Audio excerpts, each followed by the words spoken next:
ఓంకారం.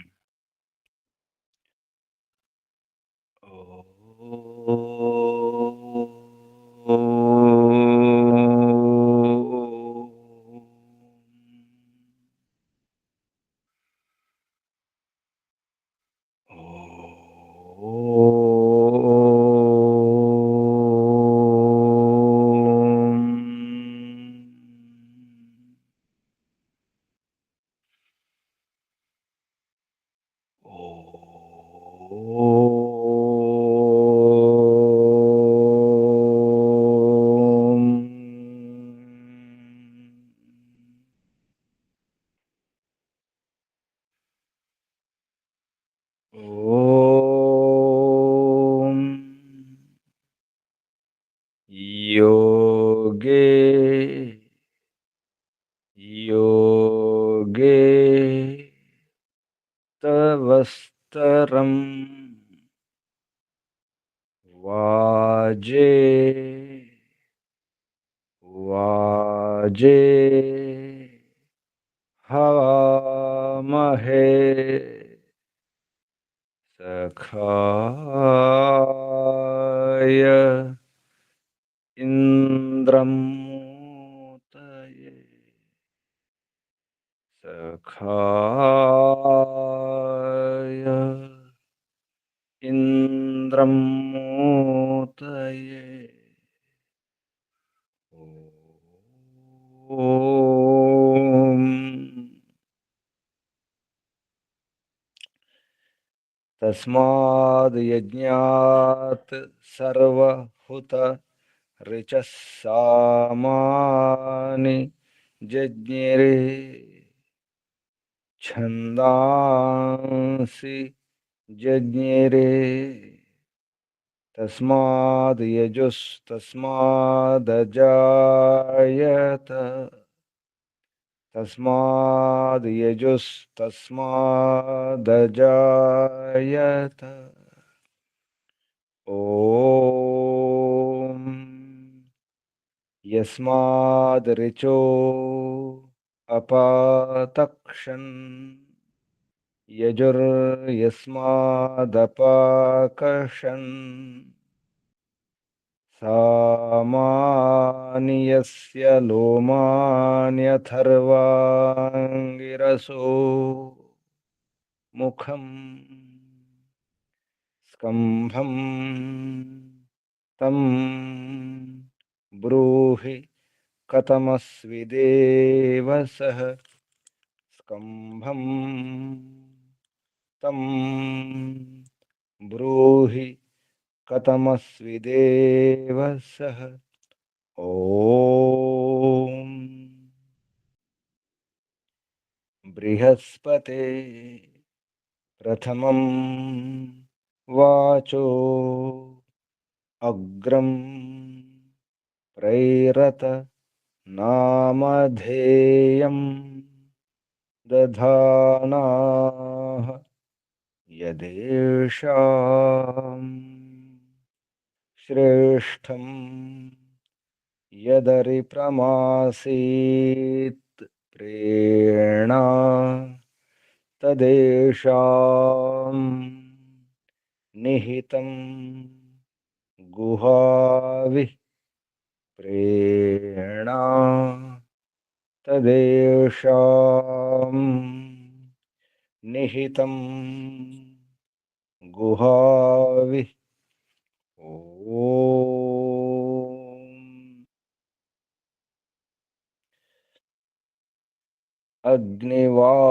అగ్నివాయురవిభ్యస్తు త్రయం బ్రహ్మ సనాతనం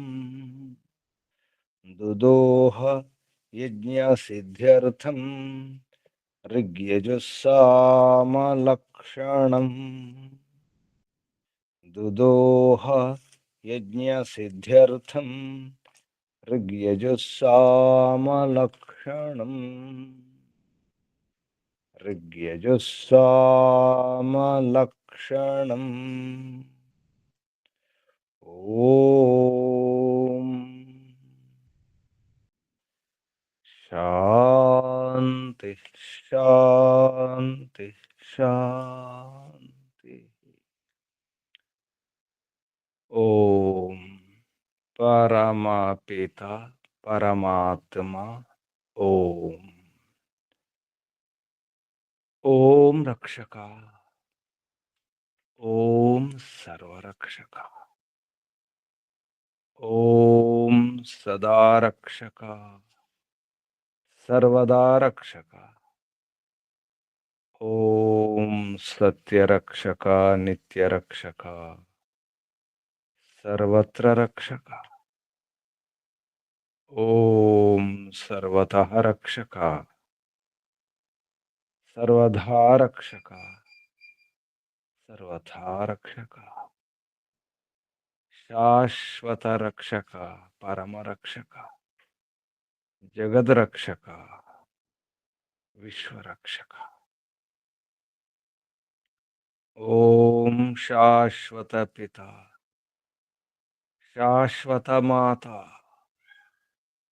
सर्व पिता सर्व माता विश्व पिता विश्व माता जगत पिता जगन माता जगदांबा जगत जननी ओम जगतपति विश्वपति चित्तपति वाक्पति चक्षुष्पति आपति परापति शुभस्पति व्रतपति वास्तुष्पति तपस्पति दीक्षापति प्रजापति सर्वभूतपति ओम शाश्वत भ्राता त्राता दाता विधाता प्रदाता शाश्वत बंधु शाश्वत मित्र शाश्वत सखा सर्वबंधु सर्वमित्र सर्वसखा विश्वबंधु विश्वामित्र विश्वसखा परम बंधु प्रथम बंधु परम मित्र प्रथम मित्र परम सखा प्रथम सखा शाश्वत गुरु गुरूणाम गुरु परम गुरु प्रथम गुरु आदि गुरु सनातन गुरु सत्य गुरु नित्य गुरु सर्वगुरु शाश्वत आचार्य सर्वाचार्य सत्य नित्य आचार्य परमाचार्य प्रथमाचार्य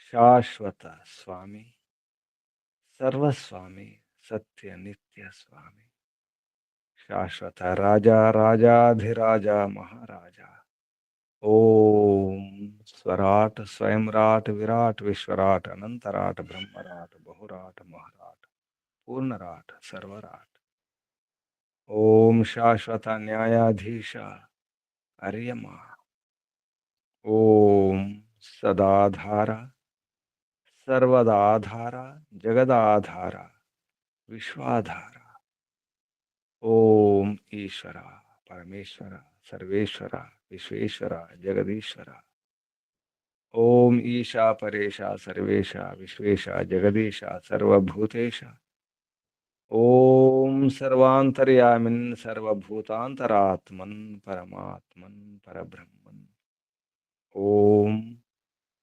सर्वव्यापक विश्वव्यापक ओम सर्वशक्तिमन् निराकारा निर्विकारा ओम न्यायकारिन् दयालु ओम अजरा अमरा अभय अनुपमा ओम नित्य पवित्र परम पवित्र ओम सृष्टिकर्ता धर्ता भर्ता हर्ता संहर्ता प्रलयकर्ता पालनकर्ता निर्माणकर्ता ओम प्रभो ओम स्वयंभू ओम शंभु ओम शंभु ओम परिभु ओम शंभव मयोभव प्रभव विभव उद्भव सुभव ओम सर्वानुभूः ओम भूः ओम भुवः ओम स्वः ओम भूर्भुवः स्वः प्रिया प्रियाति प्रिया प्रियतमा प्राणात् प्रिया प्राणस्य प्राण प्राणाधार प्राणपति प्राणेश्वर जीवनेश्वर जीवनपति जीवनाधार जन्मदाता ओम सर्व दुख विनाशक सकल क्लेश नाशक संकट मोचक समस्त अविद्या शांति भय निराश निवारक ओम सतचितनंत आनंद घन स्वरूप आनंददाता आनंदकरा सुखकरा सुखदायक ओम आत्मदा बलदा जनदा सर्वदा हर्षदा वर्षोदा आयुर्दा सहोदा द्रविणोदा स्वस्तिदा मोक्षदा ओम ओम ओम ओम ओम ओम ఓముకు వందనాలు. ఋషులకు మహర్షులకు మునులకు యోగులకు గురువులకు ఆచార్యులకు అధ్యాపకులకు పెద్దలకు మాతాపితలకు శ్రేయోభిలాషులకు మిత్రులకు జడచేతనాది చరాచర జగత్తుకు స్థావర జంగమాలకు వందనాలు. సర్వేభ్యో నమో నమః. ప్రణవ ప్రణామ. ఆత్మా బంధువులారా, శాశ్వత బంధువులారా, ధర్మ బంధువులారా, విశ్వ బంధువులారా, బ్రహ్మ బంధువులారా, ఆత్మీయ బాంధవులారా, వేద బాంధవులారా, ధర్మ బాంధవులారా, మిత్రులారా, అత్యంత దుఃఖ నివృత్తి అభిలాషులారా, పూర్ణ పురుషార్థులారా, మోక్షాకాంక్షులారా, ముముక్షువులారా, సుమనార్థులారా, విశ్వాత్మ అనంతాత్మ ఆకాశాత్మ శాశ్వతాత్మ శాంతాత్మ బ్రహ్మాత్మ పూర్ణాత్మ సర్వాత్మ పరమాత్మ దర్శనాభిలాషులారా, సాధకులారా, ఈశ్వర ఆరాధకులారా, ఉపాసకులారా, అన్వేషకులారా,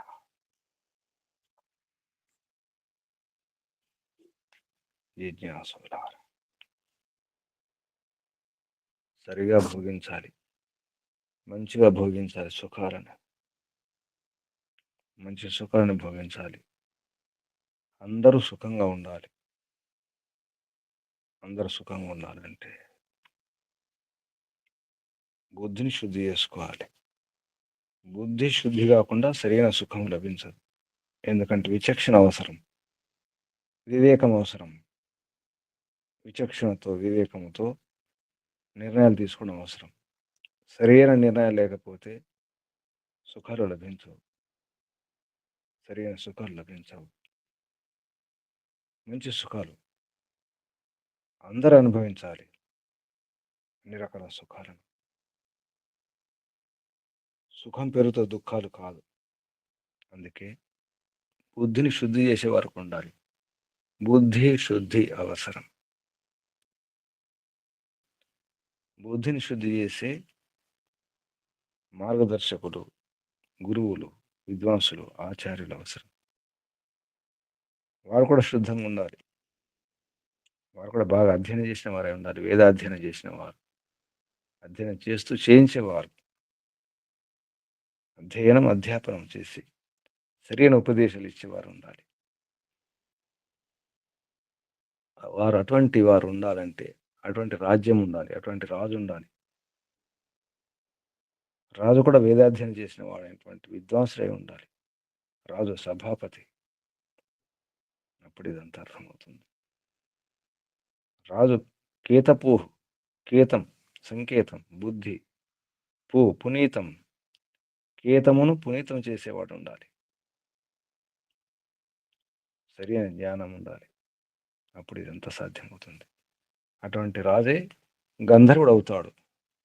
గాం పృథ్వీని రక్షించేవాడు అవుతాడు. ధర్మాన్ని రక్షించేవాడు అవుతాడు. అప్పుడే సరైన సుఖాలు అందరికీ అందుతాయి. రాజు బాగున్నప్పుడే. రాజు బుద్ధి బాగుండాలి. ఆ రాజుకు సరైన రాజగురువు ఉండాలి. అటువంటి వ్యవస్థ ఉన్నప్పుడే రాజ్యంలో, అటువంటి రాజ్య వ్యవస్థనే సరైన యజ్ఞం, అసలైన యజ్ఞం అదే. అందరికి సుఖాలనిచ్చే రాజ్యమే, అటువంటి ధర్మమే సరైన యజ్ఞం అన్నారు. యజుర్వేదములో 9వ అధ్యాయములో ఈ మంత్రం అందరికి తెలిసిన మంత్రమే. ఓం దేవ సవిత ప్రసవయజ్ఞం ప్రసవయజ్ఞపతిం భగాయ దివ్యో గంధర్వ కేతపూ కేతం నః పునాత్ వాచస్పతిర్ వాజం నా స్వదతు స్వాహ. జల ప్రసేచన మంత్రంలో యజ్ఞం చేసేటప్పుడు ఈ మంత్రం ఉచ్చరిస్తాం. ఆ మంత్రం, ఈ మంత్రం యొక్క ఋషి దేవసవిత ఇది అస్య ఇంద్ర బృహస్పతి ఋషి. ఇంద్ర బృహస్పతి ఇద్దరు ఋషులు. ఋషి ద్వివచనం. సవితా దేవత, స్వరాడ్ ఆర్షి త్రిష్టుప్ ఛంద, దైవత స్వర. ఈ మంత్రోపదేశం విద్వద్భిః చక్రవర్తి కథం కథం ఉపదేష్టవ్య ఇది ఉపదిశ్యతే. ఎందుకంటే ఇంతకుముందు 6వ అధ్యాయంలో, 7వ అధ్యాయంలో, 8వ అధ్యాయంలో కొన్ని విషయాలు చెప్పడం జరిగింది. 6వ అధ్యాయంలో రాజధర్మం, రాజు ఎలా ఉండాలి, అలాగే 7వ అధ్యాయంలో కూడా రాజు గురించి చెప్పడం జరిగింది. రాజు రాజ్యం, అలాగే గృహం ఉండాలి, గృహస్థాశ్రమం, గృహాశ్రమం. గృహాశ్రమమే రాజాశ్రమానికి మూలం, ఆధారం. ఆ విషయం గురించి 8వ అధ్యాయంలో చెప్పడం జరిగింది. ఇప్పుడు 9వ అధ్యాయంలో మళ్ళీ రాజు ఎలా ఉండాలి, రాజధర్మం ఎలా ఉండాలో మళ్ళీ చెప్పడం జరుగుతుంది. చక్రవర్తి, ముఖ్యంగా చక్రవర్తి రాజు తన గురించి, తన రాష్ట్రం గురించి, తన రాజ్యం గురించి, తన కళ్యాణం, రాజ్య కళ్యాణం, దేశ కళ్యాణం ఉండాలంటే సత్యధర్మం పాటించాలి, ఆచరించాలి రాజు. విద్వాంసులను అనుచరించాలి, అనుచరణ, అనుసరణ. విదుషాం అనుచరాహ. రాజు అలా అవ్వాలి. రాజు అలా అయినప్పుడు ఆ ప్రజలు కూడా విద్వాంసులను అనుసరిస్తారు, అనుకరిస్తారు. ఇది ఉపదేశం ఈ మంత్రంలో. ఈ మంత్రంలో శబ్దాలు మహర్షి దయానంద సరస్వతి గారు పదచ్ఛేదం చేసి చెప్పినటువంటి పదపాఠం. దేవ సవితరితి సవిత ప్రసువ యజ్ఞం ప్రసువ యజ్ఞపతిం ఇది యజ్ఞపతిం. భగాయ దివ్య గంధర్వ కేతపూ ఇది కేతపూరితి కేతపూ. కేతం నః పునాతు వాచ పతి వాజం నః స్వధతు స్వాహ. ఈ శబ్దాలు ఇప్పుడు మంత్రోచ్చారణ. నమస్తే గురుజీ. చెప్పండి. ఓం దేవసవితః ప్రసువ యజ్ఞం ప్రసువ యజ్ఞపతిం భగాయ దివ్యో గంధర్వః కేతపూః కేతన్నః పునాతు వాచస్పతిర్వాజన్నః స్వదతు స్వాహా. ఓం నమస్తే. ఇప్పుడు మంత్రం ఉన్నటువంటి శబ్దాలకు అర్థాలు, భావార్థం, ఈ వివరణ లక్ష్మణరావు గారు ప్రారంభించండి. ఓం నమస్తే గురుజీ.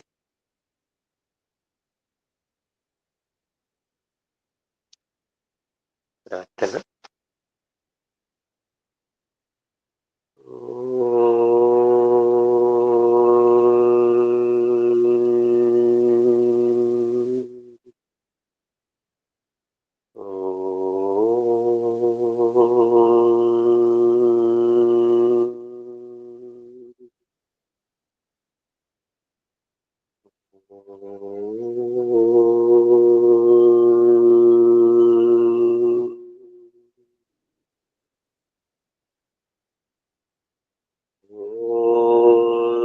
విశ్వాని దేవ సవిత దురితాని పరాసు యద్భద్రం తన్న ఆసువ. ఏ సృష్టికర్త అయిన పరమాత్మ నన్ను చెడు ఆలోచనలకు, చెడు కార్యాలకు దూరంగా ఉంచును. అట్లే ఏదైతే నాకు భద్రమైందో, కళ్యాణకారకమైందో, సుఖకరమైందో అట్టి ఆలోచనలకి, అట్టి కార్యాలకి నన్ను దగ్గరగా ఉంచు తండ్రి. యజుర్వేదంలో 9వ అధ్యాయం గురించి చెప్పుకుంటున్నాను. మొత్తం ఈ 9వ అధ్యాయంలో 40 మంత్రాలు ఉన్నాయి. అందులో ప్రథమ మంత్రం ఇప్పుడు చదువుకుంటున్నాం. ఈ మంత్రానికి ఋషి ఇంద్ర బృహస్పతి, అలాగే దేవత సవిత. ఛందస్సు స్వరాడార్షి త్రిష్టిక్ ఛందస్సు. స్వరం దైవత స్వరం. ఇవి 4. ఈ 4 ప్రతి వేద మంత్రానికి ఉండటం నియమం. ఈ 4 చేతనే మంత్రాలకు రక్షణ. అంటే ఈ 4 కూడా చతురంగ బలాలని చెప్పుకోవచ్చు. వీటి వలన వేద మంత్రాలు ఎప్పటికీ సత్యమై నిత్యమై రక్షితం చేయటం ఒక అవకాశం లేకుండా రక్షింపబడుతున్నాయి. ఇది కేవలం వేద మంత్రాలకు మాత్రమే ఇటువంటి రక్షణ ఋషులు ఏర్పాటు చేశారు. ఇందులో ఋషి అంటే ఆ మంత్రంలోని నిగూఢ రహస్యాలు, పదార్థాలని దర్శించుకున్న ఋషి పేరు అందరూ ఇవ్వబడుతుంది. అలాగే దేవత అంటే అది మంత్రగత విషయం. ఆ మంత్రంలో ఎవరి గురించి అయితే చెప్పబడుతుందో ఆ విషయం దేవతగా అక్కడ చెప్పబడుతుంది. ఇందులో సవిత దేవత. సవితకు అది ఒక్కొక్క వేరు మంత్రాల్లో సృష్టికర్త సూర్యుడు అని వచ్చినప్పటికీ ఇక్కడ విషయం ఏమిటి, విద్వాంసులు చక్రవర్తి అయినటువంటి రాజుకు ఉపదేశం చేస్తున్నారు ఈ మంత్రంలో. కాబట్టి ఇక్కడ సవిత అన్నప్పుడు ఆ దేవతని రాజు కింద తీసుకోవాలి. ఎందుకంటే ప్రకరణం అది. ఆ ప్రకరణానుసారం మంత్రం ఎవరి గురించి చెప్తుందో అది మంత్ర దేవత. అలాగే త్రిష్టుప్ ఛందస్సు. ఈ ఛందస్సు స్వరాడార్షి త్రిష్టుప్ ఛందస్సు అన్నారు. ఇందులో కూడా ఇది అసలు ఛందస్సు అంటేనే చాదనం, కప్పి ఉంచేది, మంత్రాలకి రక్షణ. ఇది యదక్షర ప్రమాణం ఛందః. అక్షరాల యొక్క ఎన్ని అక్షరాలు ఉండాలో ఆ మంత్రంలో ఆ నిర్దేశించిన అన్ని అక్షరాలు ఉన్నప్పుడు అది రక్షింపబడుతుంది. ఒక అక్షరం ఎక్కువైనా ఒక అక్షరం తక్కువైనా ఛందస్సు మారిపోతుంది. మంత్రంలో తప్పు ఎవరో దాన్ని ప్రక్షిప్తం చేశారని తెలుసుకోవడానికి అవుతుంది. ప్రస్తుతానికి ఈ మంత్రంలో స్వరడార్షి తీర్చు. ఆర్షి అంటే వైదిక ఛందస్సు, అంటే లౌకిక ఛందస్సు కూడా ఉంటాయి. ఇక్కడ ఆర్షి అన్నారు కాబట్టి వైదిక ఛందస్సు. త్రిష్టుప్ అనే దానికి 44 అక్షరాలు, దానికి స్వరడార్షి కాబట్టి మరో 2 అక్షరాలు అదనంగా వస్తాయి. అది 46 అక్షరాలతో ఈ మంత్రం నిర్మించబడింది. అలాగే స్వరం దైవత స్వరం. స్వర నిర్దేశం కూడా ఇక్కడ మంత్రం ఉచ్చారణ చేసినప్పుడు ఒక ప్రత్యేక మంత్రం ప్రత్యేకమైన స్వరంతోనే దాన్ని పఠించాలనేది నియమం. ఆ రకంగా ఇది ఈ సప్తస్వరాల్లో 6వ స్వరాన్ని ఇక్కడ ఉపయోగించి దీన్ని పఠనం చేయాలని ఋషులు నిర్దేశించారు. ఈ రకంగా ఈ 4 ఏ ఒక్కటి మార్చడం జరిగినా సరే మంత్రంలో రక్షితం చేయడం తెలుసుకోవడానికి అవకాశం ఉంది. ఇది ఇంతవరకు. తర్వాత ఈ మంత్రం విషయం ఏంటి, విద్వాంసులు చక్రవర్తి రాజునకు ఎట్లు ఉపదేశించవలనో ఇది ఇందులో చెప్పబడింది. ఈ చెప్పే మంత్రం అంతా కూడా విద్వాంసులు చెప్తున్నారనేది మన మనసులో ఉండాలి.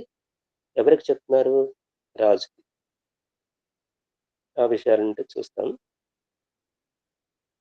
ఓం దేవ సవిత ప్రసువయజ్యం ప్రసువయజ్జ పతిం భగాయ దివ్యో గంధర్వ కేతభూః కేతం నః పునాతు వాచస్పతిర్వాజం నః స్వదతు స్వాహా.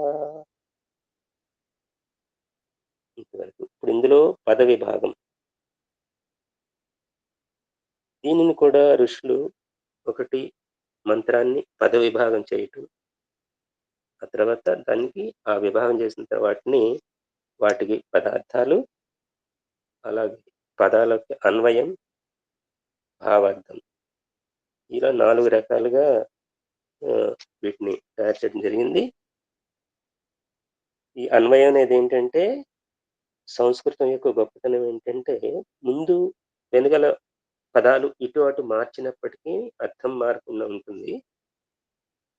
దానికోసం వీటినేంటంటే, ముందు విభజించిన పదాల్ని ఒక అన్వయ రూపంలో తెచ్చుకొని చెప్పడం జరుగుతుంది. పద విభాగం. దేవ సవిత ఇది సవితః. సువ యజ్ఞ. సువ యజ్ఞపతిం ఇది యజ్ఞపతిం. భగాయ దివ్యః గంధర్వః. కేతపూరితి కేతః ఊహు. కేతం నః పునాతు వాచస్పతి ఇది వాచః పతి.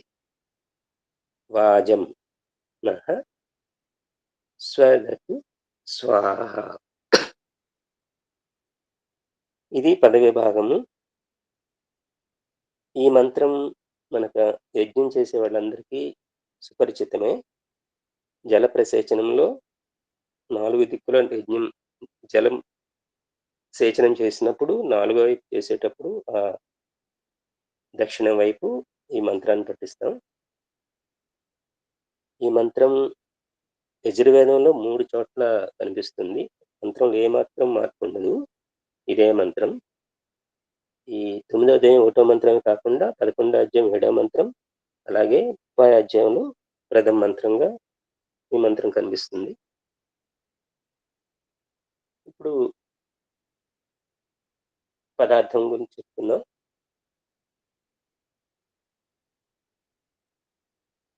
దేవ అనే పదానికి అర్థం మహర్షి దయానంద స్వామీజీ దృష్టిలో పెట్టుకుని, ఆయన్ని మనం హృదయంలో పెట్టుకుని ఈ పదాలకు అర్థాలు చెప్పుకుందాం. దేవ అంటే దివ్య గుణ సంపన్న. సవిత, ఆ సవిత గురించి ఇది దేవ, ఈ సవిత గురించి చెప్తారు. సకల ఐశ్వర్యకు సమ్రాట్ సవిత అంటూ. ఎవరు ఈ వేద విద్వాంసులు ఎవరైతే ఉన్నారో వాళ్ళు సవితని సంకేతంగా చేసుకుని, అంటే ఆ సమ్రాట్ రాజు ఎవరైతే ఉన్నారో దేశాన్ని పాలించేవాళ్ళు, వాళ్ళకి సవిత అనే పదాన్ని ఉపయోగించడం కారణం ఏంటంటే, పరమపిత పరమాత్మ సవిత. ఇక్కడ రాజ్యానికి, సమస్త జగత్తుకు ఆయన సవిత, ఐశ్వర్య సంపన్నుడు. ఇక్కడ రాజ్యానికి రాజు, సకల ఐశ్వర్య సంయుక్తుడు. కాబట్టి ఇక్కడ ఆ సవితను తీసుకొని ఇక్కడ సంబోధన చేయటం అయింది. అలాగే ప్రసువ. ప్రసువ అంటే ప్రచారం అని అర్థం ఇచ్చారు. ఉపసర్గ సువ. ప్రసువ యజ్ఞం.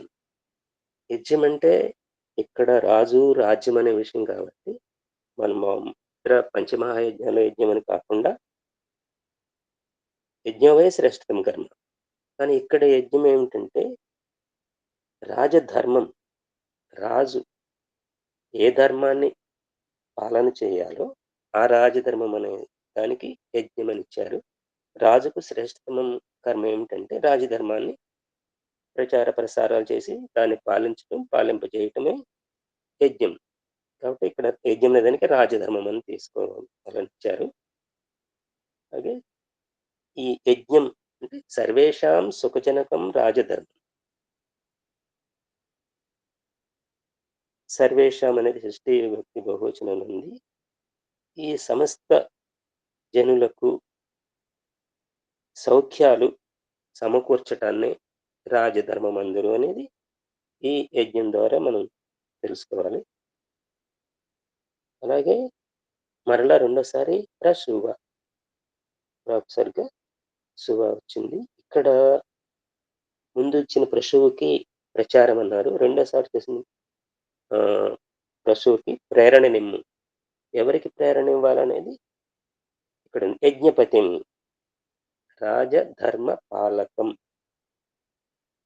రాజధర్మాన్ని పాలించే వాళ్ళు, రక్షించే వాళ్ళు ఎవరైతే ఉన్నారో వాళ్ళని ప్రేరేపించుము. ప్రసవ యజ్ఞపతిం, ఈ రాజధర్మ, యజ్ఞం అంటే రాజధర్మం అనుకున్నాం, యజ్ఞపతి అంటే ఆ రాజధర్మాన్ని పాలించేవాళ్ళు, వాళ్ళకి ప్రేరణనివ్వాలి. ఎవరు? రాజు ఇవ్వాలి. ఆ యజ్ఞపతులు ఎవరు?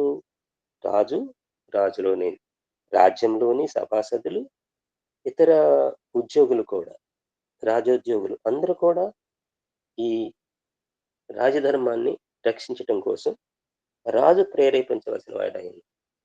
కాబట్టి ఇక్కడ ఆ యజ్ఞానికి పతులు వాళ్ళని ప్రసూవ, ప్రేరేపించుము.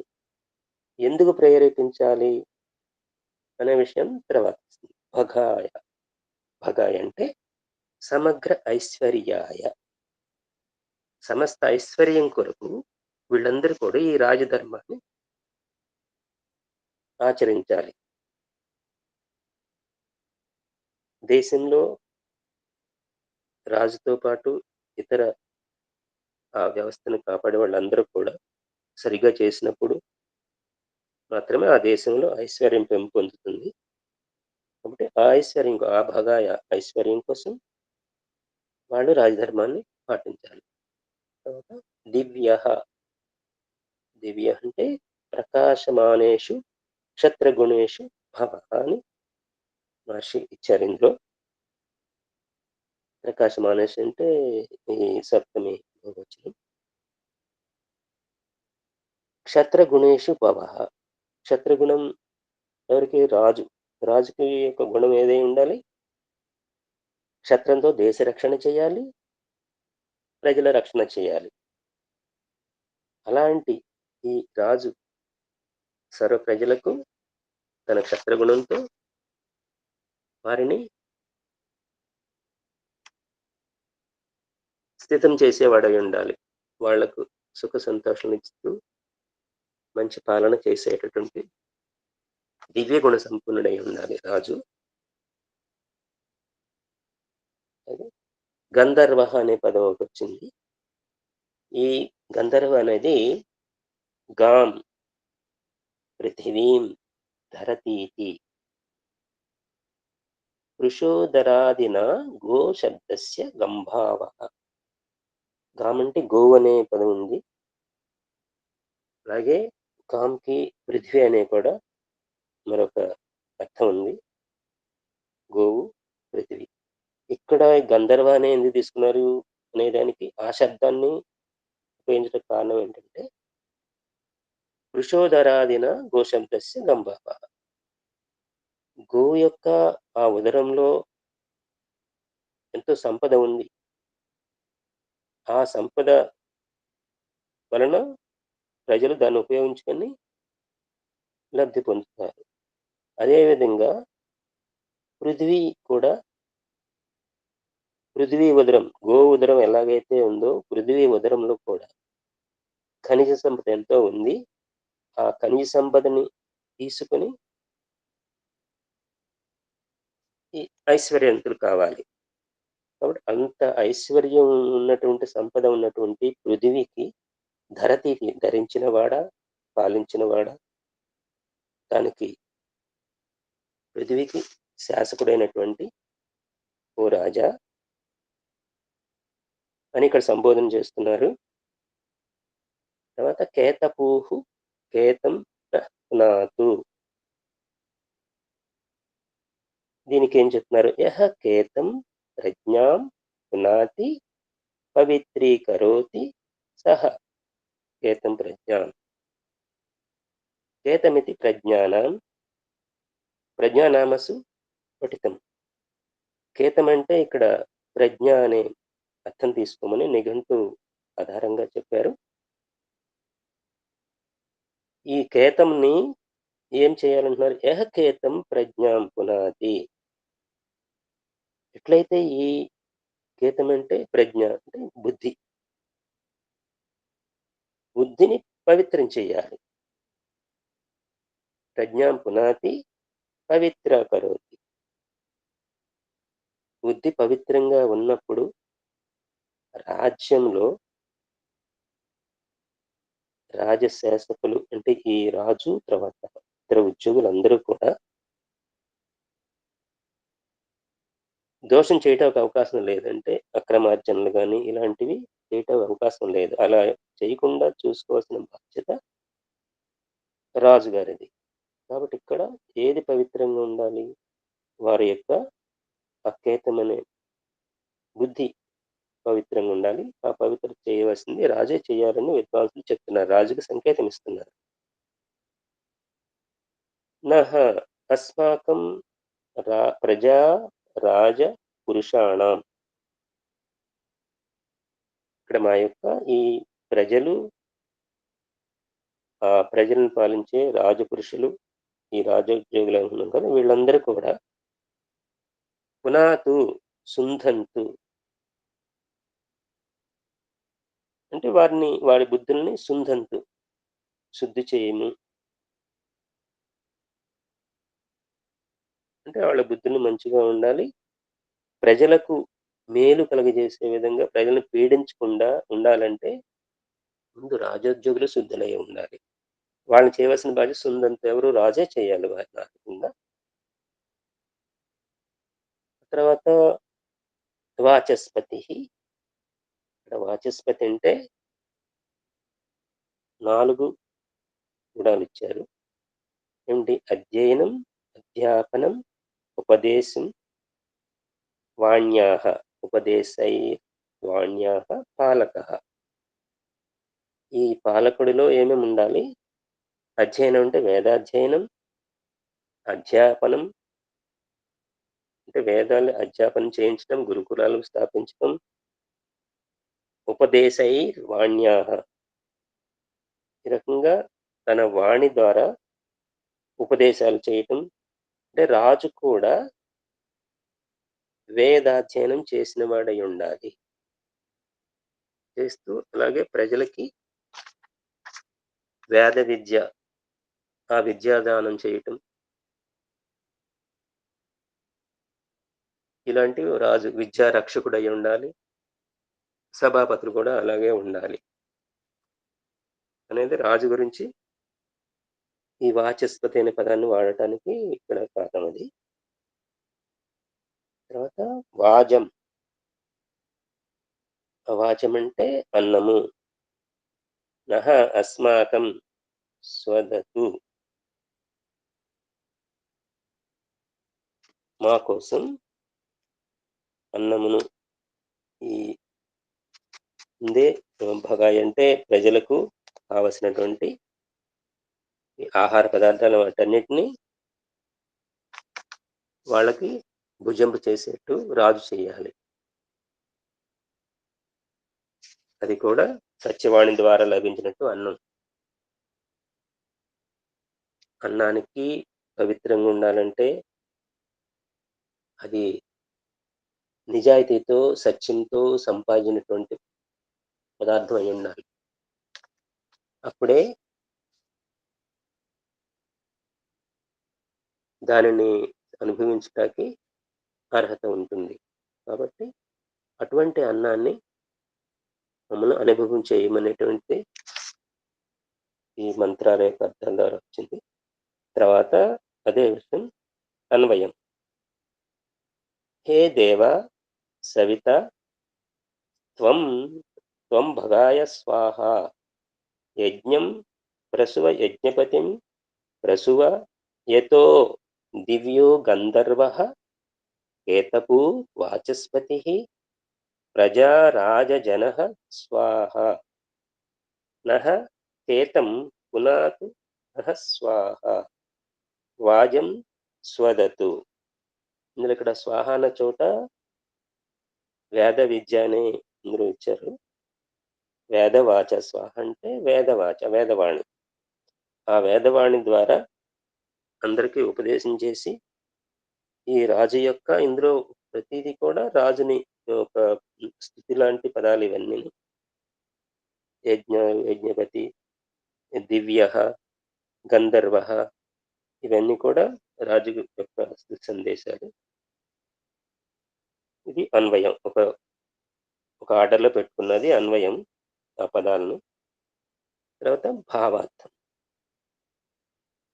న్యాయేన ప్రజాపాలనం విద్యా ప్రధానకరణమేవ రాజ్యాం యజ్ఞోస్తి. దీన్ని భావార్థం తెలుగులో చూస్తాం. న్యాయ ధర్మములతో ప్రజాపాలనము మరియు విద్యాదానములను అనొచ్చుటయే రాజపురుషుల యజ్ఞమనొచ్చుటయై ఉన్నది. యజ్ఞం అంటే రాజధర్మం అనుకున్నాము. ఆ రాజధర్మం న్యాయపూర్వకమైనదై ఉండాలి. ఆ న్యాయపూర్వకమైనటువంటి ఆ రాజధర్మంతో ప్రజల్ని పాలించి ప్రజలందరికీ విద్య అందేట్టు చేయాలి. అంటే విద్యాదానం చేయాలి. రాజు విద్యావంతులు తయారు చేయాలి. ఇలా చేయటమే రాజపురుషుల యొక్క యజ్ఞం. యజ్ఞం అనగా మళ్ళీ రాజధర్మం అనుకోవాలి. ఈ రాజధర్మం ద్వారా రాజపురుషులు ఈ 2 క్రియలు చేయాలి. అలాగే పదార్థం, తెలుగులో పదార్థము దేవ, దివ్య గుణములతో కూడిన సవిత, సంపూర్ణ ఐశ్వర్యవంతుడవగు రాజా, నీవు భగాయ, సకల ఐశ్వర్యములను పొందుటకై స్వాహ, ఏదైతే వేదవాణి ఉందో ఆ వేదవాణి ద్వారా యజ్ఞం, సర్వ ప్రజలకు సౌఖ్యములు సమకూర్చు ఆ రాజధర్మమును ప్రసువ, ప్రచారమనొచ్చము. యజ్ఞపతిం, రాజధర్మమును రక్షించేవా, ఎవరైతే రాజధర్మాన్ని రక్షిస్తారో ఆ రక్షించే వారిని రక్షించున్నట్లు ప్రేరణ నిమ్ము. దానివల్ల దివ్య, ప్రకాశవంతమగు దివ్య గుణములందు స్థితమైనటువంటి వాడు రాజ్యపాలకుడు.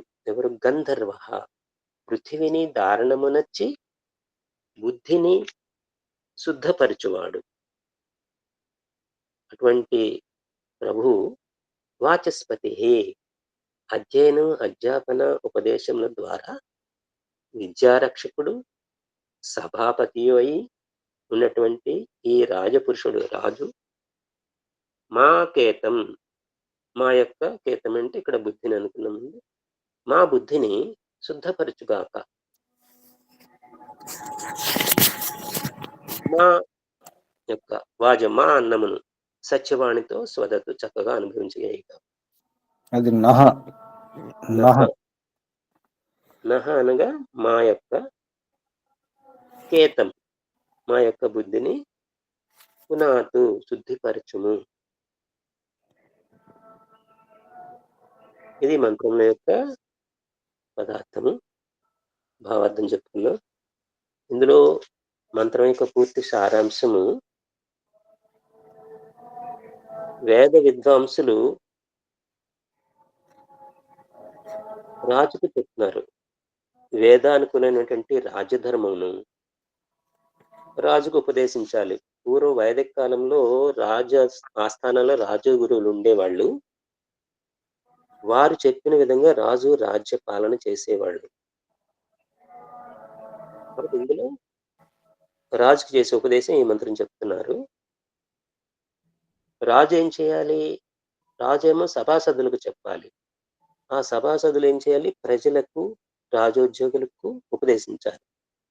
ఈ రకంగా వీళ్ళందరూ కూడా వైదిక రాజధర్మానికి బద్ధులై వ్యవహరించినప్పుడు సర్వ సుఖములు పొందుతారు. ఇదే ఈ మంత్రంలో చెప్పబడినటువంటి రాజధర్మం అనబడే యజ్ఞం. ఓం నమస్తే గురుజీ. శుభం. గురూజీ ఇందులో ఒక సందేహం గురూజీ. హ్మ్. ఈ మంత్రంలో వాచస్పతిర్వాజం అనొచ్చింది. హ్మ్. కానీ ఇదే మంత్రం ఈ యజుర్వేదంలోనే ఇంకా 2 చోట్లొచ్చింది. హ్మ్. అక్కడ వాచం అనొచ్చింది గురూజీ. చకార స్థానంలో వాచం అంటే వాణినంటే. యజ్ఞంలో హ్మ్. జల ప్రవేశం సమయంలో ఏం చెప్తాం? ఒకసారి గుర్తు చేసుకోండి. అండి? యజ్ఞం చేసేటప్పుడు, అగ్నిహోత్రం చేసేటప్పుడు హ్మ్. జల ప్రసేచనం. హ్మ్. ఇప్పుడు ఈ మంత్రం ఎలా చెప్తారు? అక్కడ ఏముంది శబ్దం? వాచస్పతిర్వాచం అనే ఆ! ఉంది. అదే. అక్కడ వాచమే. ఇక్కడ ఆ! వాజం. ఇక్కడ అంటే వాజం, అక్కడ వాచం. అయితే భేదం ఉంది. గురూజీ హ్మ్. ఇదే మంత్రానికి హ్మ్. ఇప్పుడు గోపే శాస్త్రి గారు రాశారు. తర్వాత మంత్రప్రగడ వెంకటేశ్వరరావు గారు, మదనమోహన్ విద్యాసాగర్ గారు, బ్రహ్మానంద సరస్వతి గారు ఇవన్నీ కూడా ఇదే మంత్రానికి, ఈ ప్రథమ మంత్రానికి వాచ్యం అనే మంత్రంలో చూపిస్తున్నారు. ఇక ఈ లోకమాల్హేర్ గారు అంటే ఇప్పుడు ఈయన ప్రింటింగ్ చేసిన ఇందులోనే ఒక చోటే జకారం వచ్చింది. మిగిలినయి అందరూ ఇచ్చిన దాంట్లో కూడా వాచ్యం అనే ఉంది. అదంతే మరి. అక్కడ వాచమే, ఇక్కడ వాజమే. అంటే అక్కడ ఈ మంత్రం వాచమే. హ్మ్. హ్మ్. ఇక్కడ వాజమే. ఈ యజుర్వేదం 9వ అధ్యాయంలో ఇక్కడ వాజమే. వాజం అంటే అన్నం. అన్నం అంటే సుఖం. ఇక్కడ రాజు సుఖాలను ఇవ్వాలి కదా! అన్నం ఇవ్వాలి. అక్కడ వాచం. అక్కడ అక్కడ వాక్కు, వేదవాక్కు. హ్మ్. వాచస్పతి వాచం. వాచమే అక్కడ. ఇక్కడ వాజం. ఇక్కడ రాజు కదా! కేతపు అనేది ఒక శబ్దం ఉంది. కేతపు అనేది ఒక రాజు యొక్క సంబోధన ఇక్కడ. కేతం అంటే సంకేతం. సంకేతం అంటే జ్ఞానం, ప్రజ్ఞ, బుద్ధి. అంటే పునీతం చేసేవాడు. అంటే ప్రజల యొక్క బుద్ధిని పునీతం చేయాలి. హ్మ్. యహ కేతం ప్రజ్ఞాం పునాతి పవిత్రీకరోతి సహ. అంటే ఇక్కడ సాయేవారు రాజు. రా తర్వాత మీరు నహ శబ్దం అక్కడ ముద్రణ సరిగ్గా లేదని చూసుకోండి. నహ అంటే అది అక్కడ మహా అన్నారు మీరు. మా యొక్క అని ఇచ్చారు. నహ యొక్క అర్థం సరిగానే ఉంది. కానీ మహ కాదు నహ. నహ నహ నహ అనే ఉంది. మీరు మా అన్నారు. అంటే దాని అర్థం మా అని ఇచ్చారు. మా బ్రాకెట్‌లో నహ అని ఇచ్చారు. అర్థం మా యొక్క వస్తుంది. అదేనండి. దాని అక్షరం అంటే మాత్రం నహ. సంస్కృతంలో మంత్రంలో అక్షరం నహ. నహ అని ఇచ్చారండి. మీరు పదార్థం చెప్పేటప్పుడు నహనానికి మా కొరకు అన్నారు. ఇక్కడ మా యొక్క అని రావాలి. అంటే మా యొక్క మా యొక్క అస్మాకం. మా బుద్ధి. సంస్కృతం అస్మాకం అన్నారు కానీ మీరు తెలుగులో చెప్పేటప్పుడు మా కొరకు అన్నారు. కొరకు కాదు మా యొక్క అని మా చెప్పాలి. యొక్క. హ్మ్. తర్వాత ఋషి చెప్పేటప్పుడు ఋషి దేహదారి ఋషులు కాదు ఇక్కడ. ఇంద్ర బృహస్పతి ఋషి అంటే ఆ మంత్రాన్ని అర్థం చేసుకున్న ఋషులు కాదు. ఇంతవరకు మనం అదే అనుకున్నాం. మంత్రార్థం చేసుకున్న ఋషుల పేరు ఇక్కడ ఉంటుందని. అది కాదు. జ్ఞానం అని అర్థం. ఈ మంత్రంలో ఉన్న జ్ఞానం ఏమిటి? ఆ విషయం అనమాట.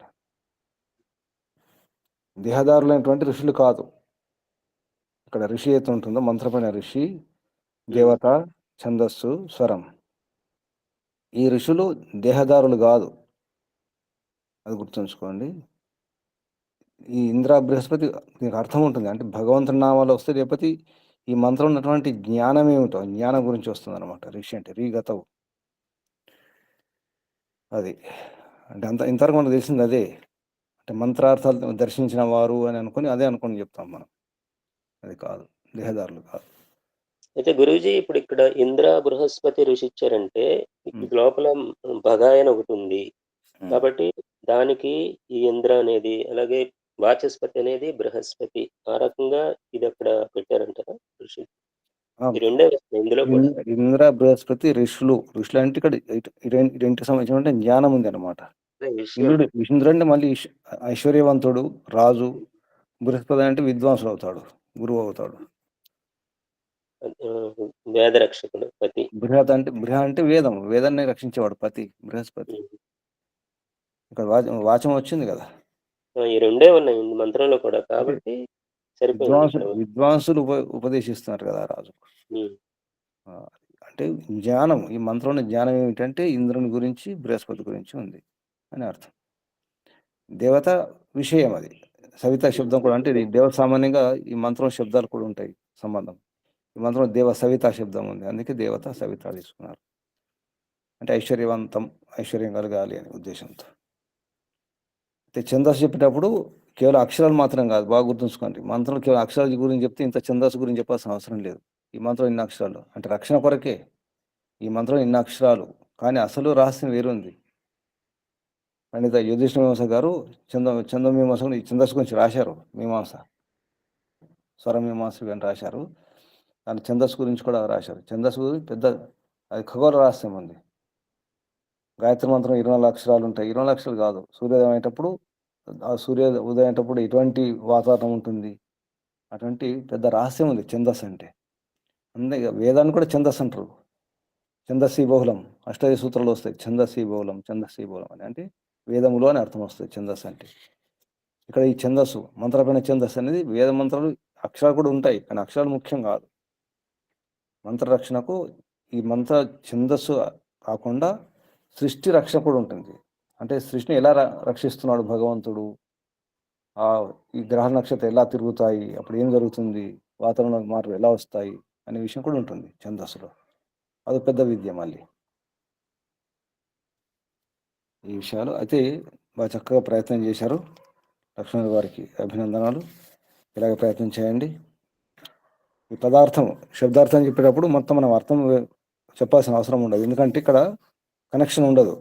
మంత్రాల్లో ఉన్నటువంటి శబ్దాలు ఆ క్రమంలోనే, సంస్కృతంలో అర్థం మంత్రంలో శబ్దాలు ఏ క్రమంలో ఉన్నాయో అలాగే చెప్పడం ఉంటుంది. అర్థం ఒకసారి కనెక్షన్ రాదు, అన్వయంలో వస్తుంది. అన్వయం మాత్రం సరి చేసి కూర్చి పెట్టడం జరుగుతుంది అర్థం వచ్చే విధంగా. అక్కడ సరైన అర్థం వస్తుంది. ఇక్కడ కేవలం శబ్దాలు తీసుకోవడమే, అంటే విడివిడిగా తీసుకోవాల్సి వస్తుంది, కలపడం కుదరదు. అయినా మీరు ప్రయత్నం చేశారు, శుభం. ఇలా ప్రయత్నం చేయండి. రేపెవరు? రెండవ మంత్రం ఓం ధ్రువాసలం, పెద్ద మంత్రం ఇది. ఓం నమస్తే గురుజీ. నేను ముందు చూసుకోండి, వీలైతే మధ్యలో నాకు దూరవా చేసి చూసి అడగండి. పెద్ద మంత్రం చాలా రహస్యాలు ఉన్నాయి మంత్రంలో. ధ్రువాసలం, నిషదం, మనహ. చాలా పెద్ద మంత్రం గురుజీ. ఇది పంక్తి ఛందస్సు పెద్దది ఉంది, ప్రయత్నం చేయండి. అలా ఏమైనా సందేహాలు ఉంటే అడగండి. గురూజీ, ఇక్కడ రాజధర్మం గురించి చెప్పారు. ఇప్పుడు మరి యజ్ఞం దగ్గర చుట్టూ నీళ్లు వేస్తున్నాము, మరి ఇప్పుడు దానికి దీనికి అంటే మేము ఎప్పుడు ఇలా అనుకోలేదు మంత్రం అర్థం. అమ్మా, అదే మంత్రం అవే అక్షరాలు ఉంటాయి, కానీ ఇదే యజుర్వేదములో అదే అధ్యాయములో ఇప్పుడు 8వ అధ్యాయంలో 14, 16 అనుకుంటా, అదే మంత్రం అవే అక్షరాలు అంతదే, అర్థం మారిపోతుంది. ఛందస్సును బట్టి, దేవతను బట్టి, ఋషిని బట్టి కూడా మారిపోతాయి. ఇదే వేదంలో ఉన్నటువంటి విషయం ఇదే. ఇక్కడ వాచస్పతి వాచం, మన యజ్ఞం చేసినప్పుడు వాచం, అది వాచస్పతి వాచం నా స్వదత్ అంటాం, అక్కడ వాచం అంటాం, ఇక్కడ వాజం. అక్కడ యజ్ఞం, అక్కడ దాని రహస్యం వేరు. యజ్ఞం చేసినప్పుడు సృష్టి రహస్యం ఉంటుంది, ఇక్కడ రాజు ప్రజలు, ఇక్కడ వేరార్థం. ఇక్కడ సవితకు దేవా సవిత కేతపు శబ్దాలకు అర్థం వేరు. అక్కడ భగవంతుడు కేతపు అన్న, దేవ, సవిత ఇవన్నీ శబ్దాలకు అర్థం యజ్ఞపతి, అక్కడ వేరు. అది సృష్టి రహస్యం ఉంది యజ్ఞం చేసేటప్పుడు. అంటే భూమి చుట్టూ నీళ్లు ఉన్నాయని చెప్పడానికి, భూమి చుట్టూ నీళ్లున్నాయి, భూమిని రక్షిస్తున్నాయి అనే అర్థం అక్కడ వస్తుంది. ఇక్కడ రాజు గురించి అనమాట. రాజు ఏం చేయాలి, రాజు ఎలా పాలించాలి, ఈ యజ్ఞం వేరు, ఆ యజ్ఞం వేరు. ఇది రాజధర్మ యజ్ఞం, ఇది భేదం. ధన్యవాదాలు. గాయత్రి మంత్రం ఇదే యజుర్వేదం 3-4 చోట్ల వస్తుంది, అర్థం వేరు వేరు వస్తుంది. సంధ్యా మంత్రాల్లో మనస పరిక్రమ మంత్రాలు వస్తాయి. ఓం ప్రాచిదిగ్నిరధిపతి, అది యుద్ధం చేసినప్పుడు ఆ సేనాపతి ఎలా సైన్యాన్ని మోహరించాలి అనే విషయం వస్తుంది అక్కడ. నిజానికి అవే మంత్రాలు. అదే సంధ్య మంత్రాల్లో మనసు అనే ఒక శత్రువు అనుకుంటే, ఆ శత్రువుని ఎలా మోహరించి, శత్రువుని ఎలా, మనసుని ఎలా అదుపులో ఉంచుకోవాలని ఇక్కడ అర్థం వస్తుంది. అందుకే అక్కడ ఇషు అంటారు. ఇషు అంటే బాణాలు అని అర్థం వస్తుంది అక్కడ. ఏ దిశలో ఎటువంటి సైన్యాన్ని ఉంచాలి అని అర్థం అక్కడ. ఇది యుద్ధం. ఇవే మంత్రాలకు మహర్షి దయానంద సరస్వతి గారు ఇదే యజుర్వేదంలో ఆ మంత్రాలకు అర్థం వేరు రాసినారు. సేనాపతి యొక్క వ్యవహారం సంధ్యా మంత్రాలు మనం ఎలా ఉండాలి, మనసుని ఎలా అదుపులో ఉంచుకోవాలి, మన శత్రు మనసు ఎటు వెళ్ళకుండా అన్ని దిశల నుంచి బంధించేసేయాలి. సందర్భాన్ని బట్టి అర్థం మారుతుంది. వేద మంత్రం అటువంటి రహస్యం ఇదే. ఇంకా సందేహాలు? గురూజీ ఇక్కడ ఇంకొకటి కూడా అనిపించింది. ఇప్పుడు రాజు, సభాపతి, తర్వాత రాజు సభాపతి. లక్ష్మణరావు గారు కూడా వినండి, లక్ష్మణరావు గారు కూడా సభాపతి రాజు వేరు వేరు చెప్పారు. సభాపతి రాజు ఒకటే. ఒకటే సభాపతి రాజు. సభాపతి, సభాసదులు, ప్రజలు 3 విభాగాలు ఉన్నాయి. ఈ 3 విభాగాలు విద్వాంసుని చేత శుద్ధి చేయబడాలి. మొదలు రాజుకు విద్వాంసులు తెలియజేయాలి న్యాయాన్ని, ధర్మాన్ని. ఇలా వరుసగా అన్ని విభాగాల వాళ్ళకి కూడా ఒకరికొకరు తెలియజేసుకుంటూ వచ్చి చక్కటి పరిపాలన అందించారని చెప్పారు ఈ మంత్రం ద్వారా. మరి ఇప్పుడు ప్రపంచ వ్యవహారాల్లో, ప్రపంచం అని కాదు, ఇప్పుడు దేశ వ్యవహారంలో చూసినట్లయితే ఎవరికి వాళ్ళు మంత్రులు, ఈ మంత్రి, ఆ మంత్రి, ఆ మంత్రి, ఈ మంత్రి, ఎక్కడెక్కడ ఉన్నారు విభాగాలు. మరి వీళ్ళందరికీ మాత్రం విద్వాంసుల ద్వారా విద్వత్త అందట్లేదు. న్యాయధర్మ పరిపాలన చేయాలి అనే జ్ఞానం, దానివల్లే ఇంత ఇబ్బందులు వస్తున్నాయేమో అనిపించింది గురూజీ ఈ మంత్రం. అందుకే ఇక్కడ రాజు ఏమన్నారు, రాజు విద్వాంసుడే ఉండాలన్నారు. రాజు విద్వాంసుడే ఉండాలి. ఇక్కడ రాజు ఏమన్నారు, ఇక్కడ వాచస్పతి, రాజు పేరు వాచస్పతి. ఇక్కడ అధ్యాపనం చేయాలి, ఉపదేశం కూడా ఇవ్వాలి. వాణ్య పాలక, వాణి పాలకుడు వేదవాణి. ఇక్కడ వాణ్యాహ పాలక అంటే వాణి యొక్క పాలకుడు, రక్షకుడు అంటే వేదాన్ని రక్షించేవాడై ఉండాలి రాజు. అప్పుడు సాధ్యం. మనం చరిత్రలు చూస్తాం కదమ్మా, కృష్ణదేవరాయలు, శ్రీకృష్ణదేవరాయలు విద్వాంసుడు కదా, కవి. అటువంటి కాళీ భోజరాజు, మన రాజుల్లో గొప్ప గొప్ప భర్త గారి మంచి వ్యాకరణవేత్త, విద్యావేత్త. భర్తరు శ్లోకాలు ఉన్నాయి కదా, నీతి శ్లోకాలు. అష్టాధ్యాయిక భాష రాశారు. ఆ విషయం చాలా భర్త గారి గొప్ప రాజు, ముందు రాజే, తర్వాత వైరాగ్యం వచ్చి వెళ్ళిపోతాడు. అంటే మన రాజులు గొప్ప గొప్ప విద్వాంసులు, వేద విద్వాంసులు ఉండేవారు. భోజరాజు అయితే యోగ దర్శనానికి భాష్యం రాశారు. భోజరాజు, భోజ వృత్తి ఉంటుంది, ఇప్పుడు పుస్తకం ఉంది నా దగ్గర, ఉంది కూడా అది. భోజరాజు యోగ దర్శనానికి భాష్యం రాశారు. భోజ వృత్తి దాని పేరు. అటువంటి రాజులు ఉండేవారు, దర్శనాలకే దర్శనములే ఉండేవారు. జనక మహారాజు కూడా ఉన్నారు కదా గురుజీ, ఆయనతో రాజ ఋషి, ఋషే. ఇటువంటి వారు మన దేశంలో ఉండేవారు, రాజులు విద్వాంసులు ఉండేవారు. అప్పుడు ఈ సమస్య ఉండదు కదా. అవును, అది ఇప్పుడు ఇప్పుడు ఇప్పుడు పరిస్థితి మీరు ఇక వర్ణించడం కష్టమే. ఇప్పుడు పరిస్థితి కాలేజీలో పెట్టారు గురుజీ పాలిటిక్స్ అని, అవి చదువుకుంటే చాలు, ఇది అక్కర్లేదు రాజు అవ్వడానికి. కనీసం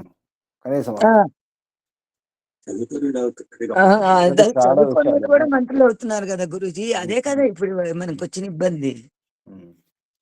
అందుకే నేర్పించాలి ఇలా, కనీసం ఇటువంటి విషయం చెప్పడం అవసరం ఉంది ఈ మంత్రులకు, ఈ రాజకీయ నాయకులకు, ఈ ప్రధాన మంత్రులకు, ఈ ముఖ్యమంత్రులకు అవసరం. అవును గురుజీ, బాగుంది. అసలు రాజు ధర్మం ఏంటి, సభాసదుల ధర్మం ఏంటి, ప్రజలకు ఎలా జ్ఞానం అందాలి అనేది ఇక్కడ ముందు విద్వాంసుల కర్తవ్యం గురుజీ. వీళ్ళందరూ సరిగ్గా ఉండాలి అంటే తిప్పి వచ్చేదంతా గురువుల దగ్గరకి, గురువులు సరిలేకపోవడమే. గురువులే ఇప్పుడు తల్లిదండ్రులు విగ్రస్తాశ్రమం చెప్పినారు కదా, మళ్ళీ విద్వాంసులు రక్షించుకోవాలి, విద్వాంసు సరిగా ఉండాలి, సద్గురువులు మంచి విద్వాంసులు ఉండాలి. అక్కడే సమస్య ఉందంతా, అక్కడే. విద్వాంసుల మధ్య విరోధమే మహర్షి రాసినారు కదా సత్యప్రకాశం భూమికలో. విద్వాంసుల మధ్యలో ఉంటున్న విరోధమే ఇన్ని అనార్థాల కారణం అని. అందుకే విద్వాంసులు సరిగా ఉండాలి, అక్కడే ఉంది. వారు సరిగా లేకపోవడం వల్లే, గురువులు సరిగా లేకపోవడం వల్లే ఇప్పుడు అందరు గురువులే దోసుకునేవారు. బోధ గురువులు కాదు, బాధ గురువులు. ఇప్పుడు బాధ గురువులు ఎక్కువైపోయారు.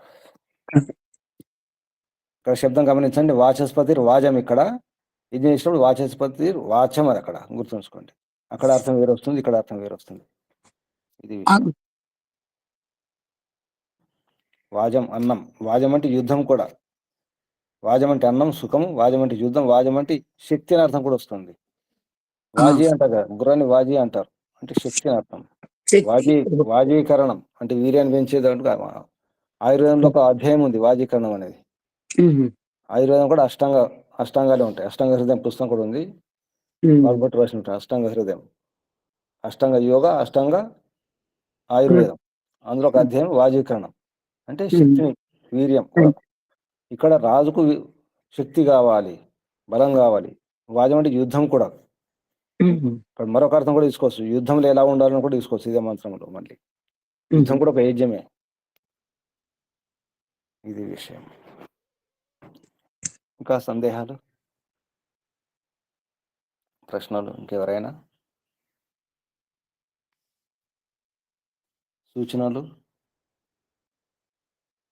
సూచన ఓం గురుకులాశ్రమం ఇందూరులో 17వ తారీఖు అంటే అమావాస్య మంగళవారం నాడు యజ్ఞం ఉంటుంది. ఆత్మీయ సమ్మేళనం తర్వాత సాధకులు సాధన చేసుకుంటారు. వారి వీళ్ళని బట్టి 3 రోజులు, 4 రోజులు, వారం రోజులు, 10 రోజులు, 8 రోజులు ఉండవచ్చు. వచ్చేవారు రావచ్చు సాధన చేసుకోవడానికి. మంచి అవకాశం, ప్రయత్నించండి. తర్వాత ఎండాలు విరిగిపోతాయి. మరొక సూచన, మార్చి 8 యజుర్వేద పారాయణ యజ్ఞం అని చెప్పేసి వేదమిత్ర గారు వారి ఆధ్వర్యంలో, వారి సమక్షంలో ఆ కార్యక్రమం జరుగుతుంది. దానికి కూడా సిద్ధంగా అండి. ఆ సూచన కూడా వస్తుంది ఈరోజు కానీ రేపు కానీ. ఇది సూచన. ఇప్పుడు ఆత్మనివేదన ప్రయత్నం చేయండి. చివరికి ఆత్మనివేదన లక్ష్మణరావు గారు మీరు చేసుకోవాలి. ముగింపు ఆత్మనివేదన.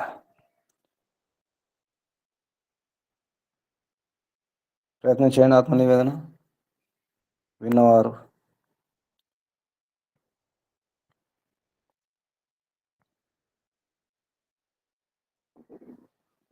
సుజాతమ్మ గారు ప్రయత్నం చేయండి. ఇంతవరకు విన్న మంత్రం ఆధారంగా. గురూజీ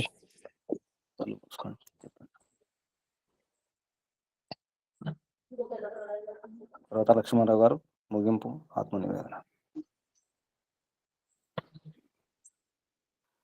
గురూజీ ప్రారంభించండి అమ్మా. ఆత్మనివేదన గురూజీ. ఈ మంత్రం ఆధారంగా దేవ సవిత ప్రసవికం ప్రసవిజపతిం బాగా. హే పరమేశ్వర, జగదీశ్వర, సర్వాంతర్యామి దేవా, నేను మారడం వలన నా చుట్టూ వాళ్ళు మారుతారు. అలాగే నా రాష్ట్రం, నా దేశం, ప్రతి ఒక్కరూ మారడం వలన ప్రపంచమే మారుతుంది తండ్రి.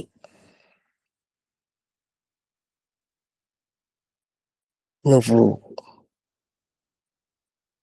చూపిస్తున్నావు మాకు, ప్రత్యక్షంగా చూపిస్తున్నావు నీ సామర్థ్యాన్ని.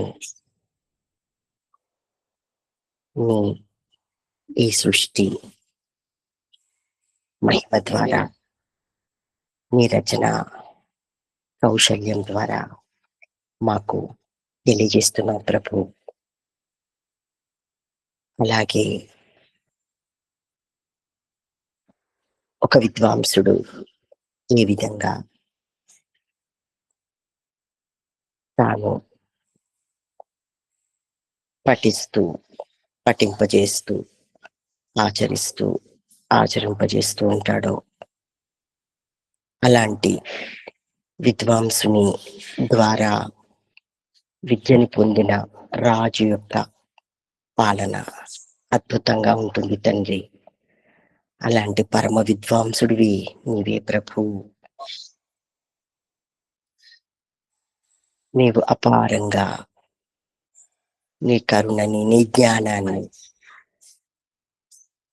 మా పైన చల్లుతూనే ఉన్నావు ప్రభు. అనుక్షణం ప్రేరణను ఇస్తూనే ఉన్నావు. ఎలా ఆహారాన్ని శుద్ధం చేసుకోవాలి, ఎలా యుద్ధ నీతిని పాటించాలి, ఒక రాజ్యంలో రాజైన, ఒక కుటుంబంలో కలహమైన ఏ విధంగా దాన్ని సరి చేసుకోవాలి, ఆ యుద్ధంలో ఎలా విజయం సాధించాలి తెలియజేస్తూనే ఉన్నావు తండ్రి. చిన్న చిన్న విషయాలను ఆచరిస్తేనే ఎంతో ఆనందం కలుగుతుంది. ఇంకా నీ ఒక్కొక్క గుణాన్ని అర్థం చేసుకుంటూ అది నాలో నింపుకున్నప్పుడు ఇంకెంత ఆనందంగా ఉంటుంది ప్రభు. తండ్రి, ప్రతి మంత్రం ఎంతో అర్థవంతంగా జీవితానికి ప్రేరణ కలిగిస్తుంది. ఏ మంత్రంలో ఏ పదాన్ని పట్టుకున్నా నిన్ను పొందవచ్చును తండ్రి. నా అజ్ఞానాన్ని దూరం చేయడానికి చిన్న చిన్న విషయాల ద్వారా చక్కగా తెలియజేసే గురువులను ప్రసాదించావు. వారి ద్వారా నీ ఉపదేశాలను అందుకుంటూ నీ వైపు నడుస్తున్నాను ప్రభు. అల్లంత దూరంలో అందినట్టే ఉన్నావు. జ్ఞాన ప్రకాశం తెలుస్తుంది. ప్రకాశం వైపు మనసు పరుగులు పెడుతుంది. ఇంకా ఇంకా ప్రకాశమే కావాలనిపిస్తుంది. పూర్తిగా నీ వైపు రావాల్సి ఉంది తండ్రి. శక్తి సరిపోవట్లేదు తండ్రి. పూర్తిగా నీ సహాయాన్ని అర్థిస్తున్నాను ప్రభు.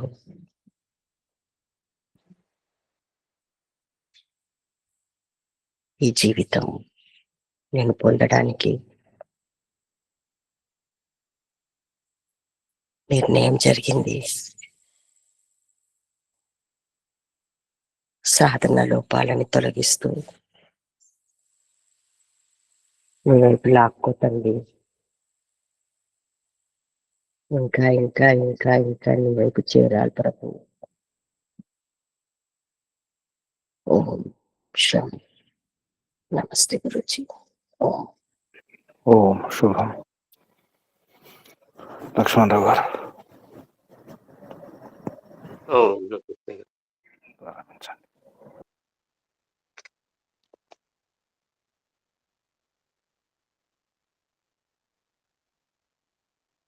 నేటి ఈ వేదమంతా అనుకూలంగా ఆత్మ నివేదన. ఏ పరమపిత పరమాత్మ, ఏ దివ్యగుణ సంపన్న, ఏ సకల ఐశ్వర్యయుక్త పతి, హే వాచస్పతి, సమస్త విశ్వానికి నీవే పాలకుడువు. నీ ఐశ్వర్యాన్ని, భౌతిక ఐశ్వర్యాన్ని మేము అనుభవిస్తున్నాం తండ్రి. అలాగే ఆ ఐశ్వర్యంలో అపవిత్ర ఐశ్వర్యం కాకుండా శుద్ధంగా ఆ ఐశ్వర్యాన్ని అనుభవించడానికి కావలసినటువంటి శుద్ధ బుద్ధిని నాకు ఇవ్వు తండ్రి. అది వేదం అనేది కూడా నీ యొక్క ఐశ్వర్యమే తండ్రి. ఆ వేదవాణి ద్వారా వేదంలో చెప్పబడిన నీ ఆజ్ఞాపాలన చేస్తూ నా బుద్ధిని శుద్ధి చేసుకుంటూ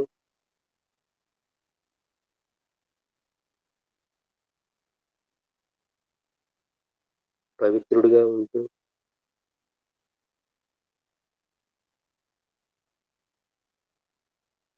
అధ్యయన అధ్యాపనాలు చేస్తున్నాను తండ్రి.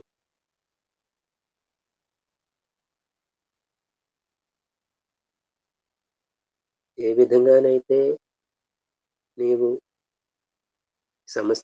సమస్తానికి పతివై ఉన్నావో, మా దేశంలో కూడా, మా దేశ పాలకులు కూడా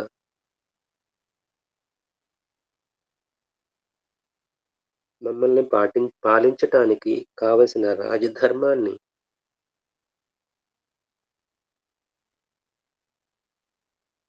వేదానుకూలంగా తయారు చేసుకుని మా యొక్క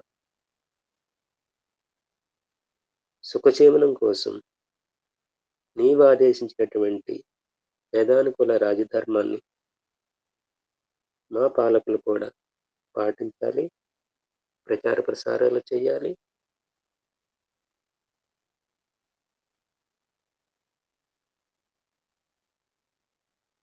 నీ రక్షణలో మా దేశము, మేము కూడా సుఖంగా జీవించాలని కోరుతున్నాం. ఏ ప్రభు, ఏ వాచస్పతి, నీ వాణి అయిన వేదాన్ని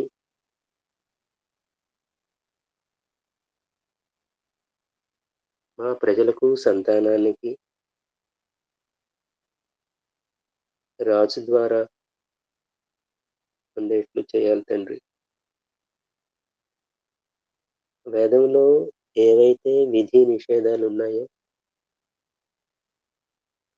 వాటిని గ్రహించి మా చిత్తములను పవిత్రం చేసుకొని నేను చేసే కార్యాలు కూడా వేదానుకూలంగా చేస్తూ మా జీవితాలని సుఖమయం చేసుకుంటాం తండ్రి.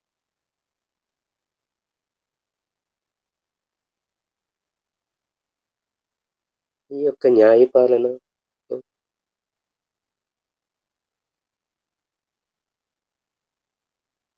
ఏ రకంగా అయితే మేము పరిశుద్ధాత్మలుగా ఉన్నాము, మా పాలకులు కూడా మీ యొక్క ఆజ్ఞాపాలన గ్రహించి వేద విధేయత అనుసరించి మమ్మల్ని పాలించాలి. మేము కూడా అటువంటి రాజధర్మానికి బద్ధులమై రాజుకు మేము సహకరిస్తూ, రాజు ప్రజలకు సహకరిస్తూ, అలాగే రాజ్యంలోని ఆ సభలోని సభాసదులు, రాజోద్యోగులు కూడా శుద్ధ బుద్ధి కలిగి ఇటువంటి అక్రమ కార్యాలకు ఒలగకుండా ప్రజల మేలు కొరకు పనిచేయాలి. దీనికి నీ యొక్క ఆజ్ఞా పాలనే రాజులకి అందరికీ ఉండాలి. ఓం నమస్తే.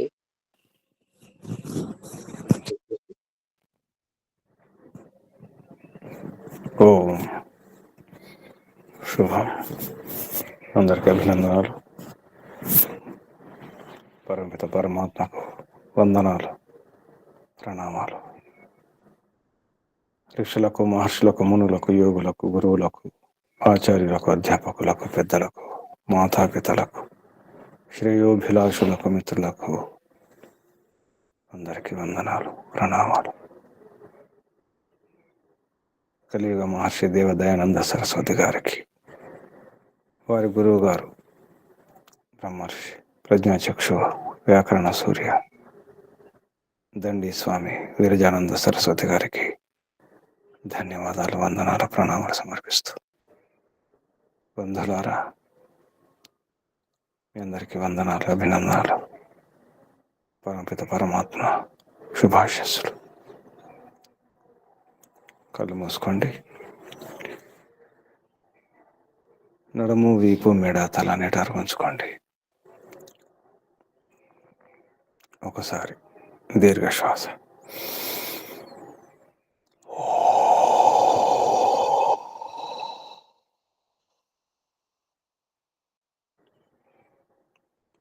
పరమాత్మ స్మరణం,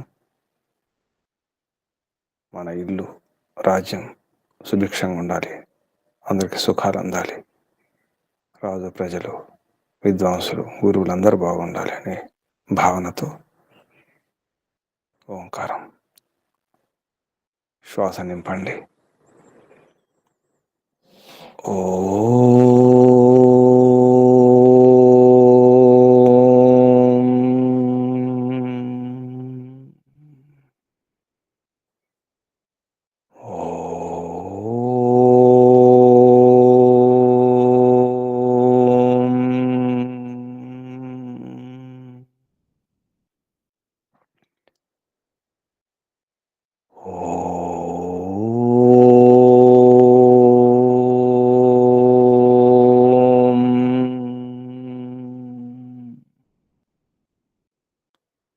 శాంతి శాంతి శాంతి. ఓ సర్వేభ్యో నమో నమః. శుభం. ముగించేద్దాం. ఓం